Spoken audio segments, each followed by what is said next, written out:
Is Professor Spira going to try the new plant-based KFC Vegan Buckets? We'll find out.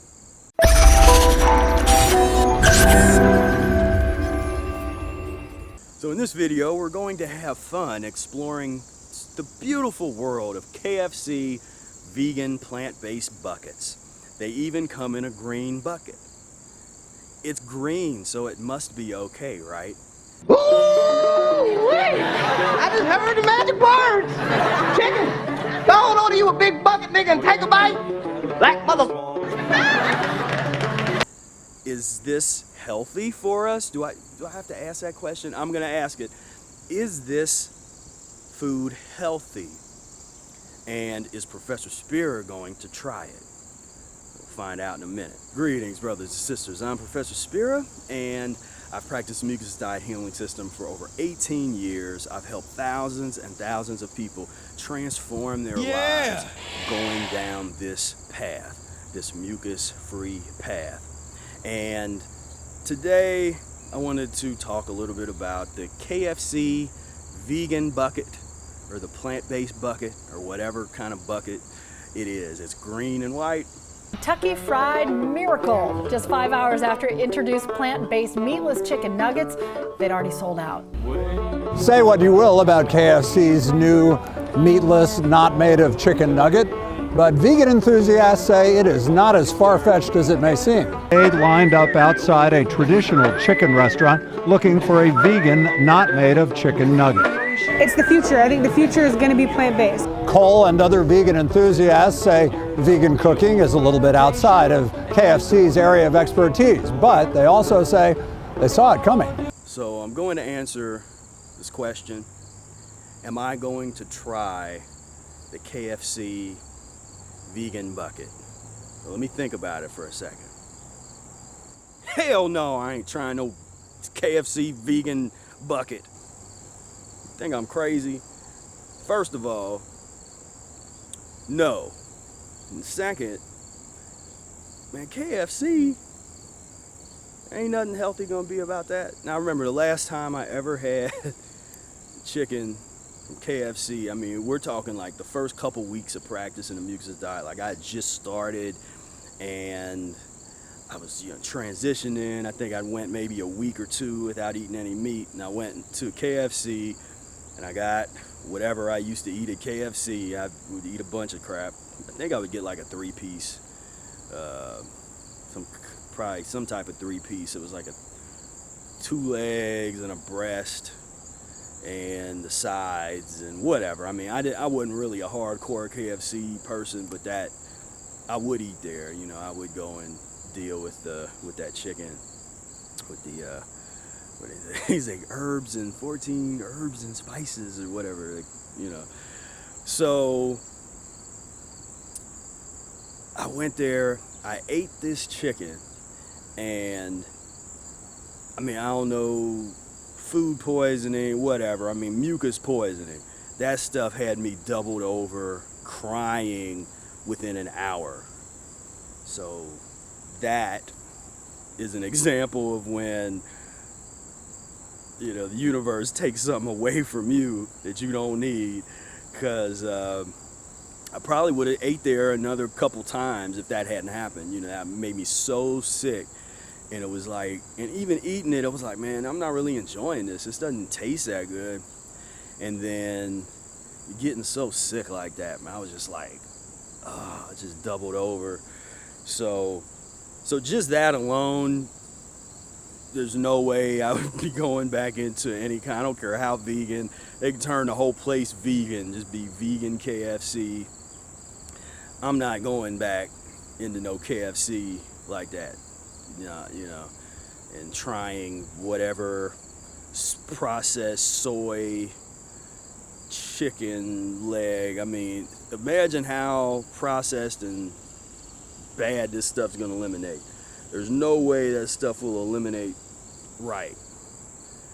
And so this is part of a longer conversation that we've been having about what's the proper way to use the plant-based things transitionally, the various plant-based, processed, vegan kind of things that have been coming out They're going to be coming out more and more, and you're going to have the divide. The ethical vegans on one side are going to be like, well, this is so much better, and we're glad to see that they're doing this. Then people that are halfway health conscious on the other side are going to be like, don't eat that, this is stupid, eat the plants. My thing is that I'm not in favor of this transition. It's going to happen. I don't think there's no influence that we're going to have yelling about it, because my response to a lot of the ethical vegans that have that type of approach, the problem that is, and what you don't understand because you're not connecting behavior with eating yet on the level that we do, what you don't understand is it's only a matter of time when these folks that are eating that kind of stuff all the time, meaning the processed KFC Vegan Bucket, is only a matter of time before that person goes back into eating some regular meat or whatever. And so you can delude yourself and say, oh, well, this is helping the animals. Because KFC has a vegan bucket, they're going to be killing less animals. It would be years and years before that happened. I mean, before you started to see a reduction in the amount of animals that were actually murdered for food. I mean, you're an Impossible Burger here and a vegan KFC bucket over there isn't going to do nothing when it comes to that. We're way far away from that type of level, and I don't think going down that path we would ever get there. The only way to ever get to that is going to be massive amounts of people going to an actual fruit and vegetable diet, to the point where that whole meat thing can't function anymore economically. I mean, that's what's going to have to happen. So, and what can happen as we move forward is people are going to get more and more, and we're already seeing it, people are getting more and more sensitive to eating the worst forms of pus-forming foods, a lot of the meat. So our grandparents could eat every day, steak and liver and brains and, that old country greasy spoon type of stuff. And they could live as long as they lived. But our generation and these younger generations that are coming out, we can't eat like that. Folks are getting heart attacks in their 40s and 30s and 40s and strokes in their 40s and stuff. That's the norm. That's going to be the new norm down that path. So what's going to happen? That's going to force a lot of younger people to take up a plant-based diet, whether they want to or not. It's just going to be a choice. Do you want to live longer with less pain and suffering, or do you want to hold on to this old greasy spoon, KFC soul food type of mentality thing, an addiction? So it's very interesting. This is one of those things where just observe what's going on. Look at the numbers, look at the kind of transition that things are going toward. This is a real transition that is happening with or without KFC's vegan bucket. That's just going to complicate matters for people if you get addicted to the vegan bucket and you get addicted to the Impossible type of stuff. It's just more work to try to do. And as Eric says, see, that's again the thing. Eric points out that you could have a vegetarian on one side and a one-sided meat eater on the other side, and there are instances where the one-sided meat eater will outlive the vegetarian because the vegetarian is eating a lot of starchy stuff, starchitarianism, a lot of fatty, plant-based fatty foods. So the high starch, high fat, high processed vegetarian or vegan diet isn't about longevity. It isn't about health. And so the only way that we can really have serious conversations about health and longevity and the transformation of the human species into something so much greater than what we're dealing with now is transition to fruits and green leafy vegetables, the produce section. Everything we need is in the produce section. That should be the foundation of every meal. Everything you put in your body should be based on produce section. Then when you enter something into that's processed, or in your well toasted bread or some cracker stuff or dehydrated thing, whatever, it's going to come out of or be around the produce. Like, that's the main stuff. You go to some folks and look at what they're eating, and a ton of that stuff is processed. A ton of that stuff is not from the produce section. It's from every other aisle at the supermarket.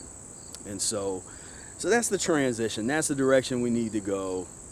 We got to, don't go for the okie doke. Don't get lost in vegan KFC bucket land. Ooh-wee!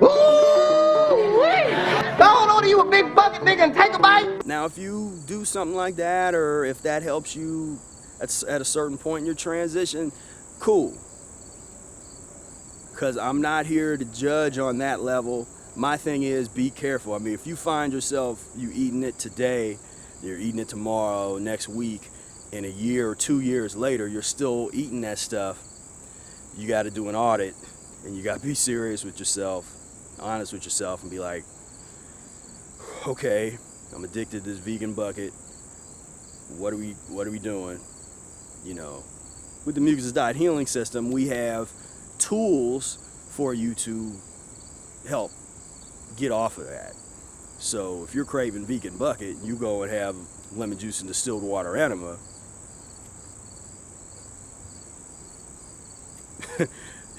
You do that enough, you're not going to crave that vegan bucket no more. And so, anyway, I hope you've enjoyed this video. Go ahead and give this video a like, and please share with other folks that might be interested in talking about the KFC Vegan Bucket. And we got the Impossible Whoppers, and all this stuff is coming down the pike. We might as well talk about it.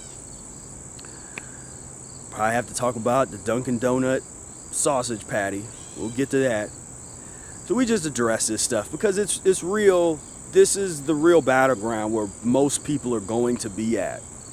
And so I'm not, as normal, I like to be nuanced. I'm not going to come out here and just be like, never ever, don't you dare touch it. It's it's like, no, if you're there and they got the regular chicken and the vegan bucket, I mean, obviously, I'd rather you get the vegan bucket. But if you're serious about health and you're serious about trying to get yourself together physiologically, that's not something that you're going to want to mess with, deal with for too long. If you've already been practicing the mucusless diet, I wouldn't recommend messing with that stuff, because you can get, these addictions can come up. You taste a little something and that can take you way on this journey that's like that you didn't have to go on, just like way around a bend. And so it's better to avoid that when possible. So right now I want you to go down below, click the link, and get 5 free recipes that will help you learn how to get rid of mucus out of your body.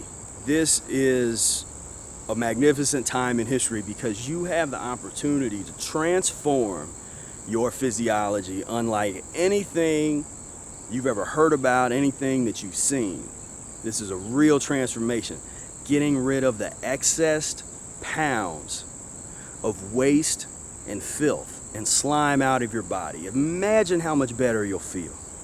Just close your eyes. Imagine just walking around lighter on your feet. You can actually smell the air.